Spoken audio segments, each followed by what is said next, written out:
Today we will learn about lobbying and interest groups.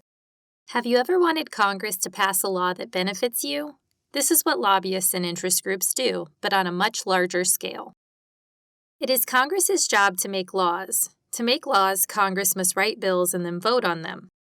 Lobbying is trying to influence legislators' votes on the bills they pass into law. Lobbying is done by people called lobbyists. Lobbyists try to influence members of Congress in order to get laws passed that will help the group they represent. Who are these groups?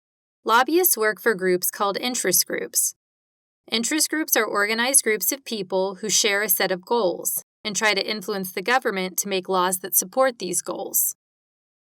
Some examples of interest groups are the NRA, or National Rifle Association, who represent people concerned with Second Amendment gun rights.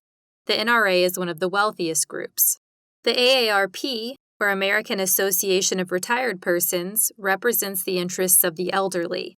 The AARP is the largest interest group with over 38 million members. There are thousands of interest groups, including the American Farm Bureau, which represents farmers, the National Education Association, which represents teachers, and the NAACP, which represents the interests of African Americans.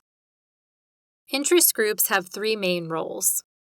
1. They bring issues and concerns to the attention of the public and lawmakers. 2. They try to get Congress to pass laws that benefit them. And 3.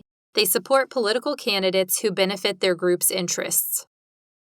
While lawmakers may not listen to one individual's concerns, they are more likely to listen to the concerns of a large, well-organized group, which is why interest groups exist.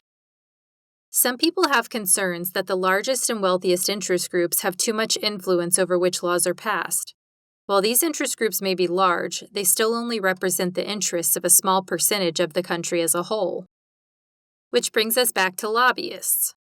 Lobbyists got their name by waiting around in the lobbies of the House and the Senate and trying to talk to lawmakers as they came and went.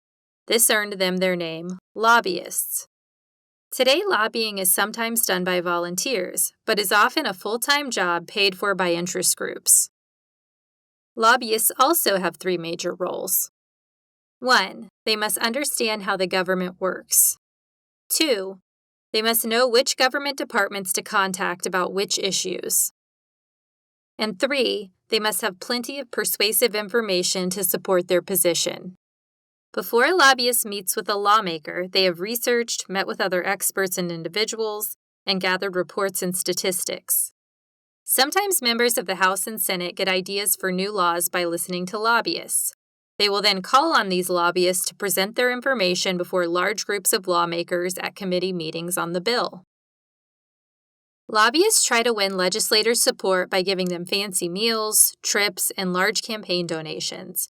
In an effort to reduce bribery, Congress passed the Federal Regulation of Lobbying Act of 1946, which requires lobbyists to register with the House or Senate and report all the money they spend on lobbying. However, these laws only apply to full-time lobbyists, so only about 20 to 25% of lobbyists are actually registered with the government. The right to lobby is protected by the First Amendment's freedom of speech. And while lobbying can provide Congress and voters with information on important issues, some Americans are concerned that lobbyists are too powerful.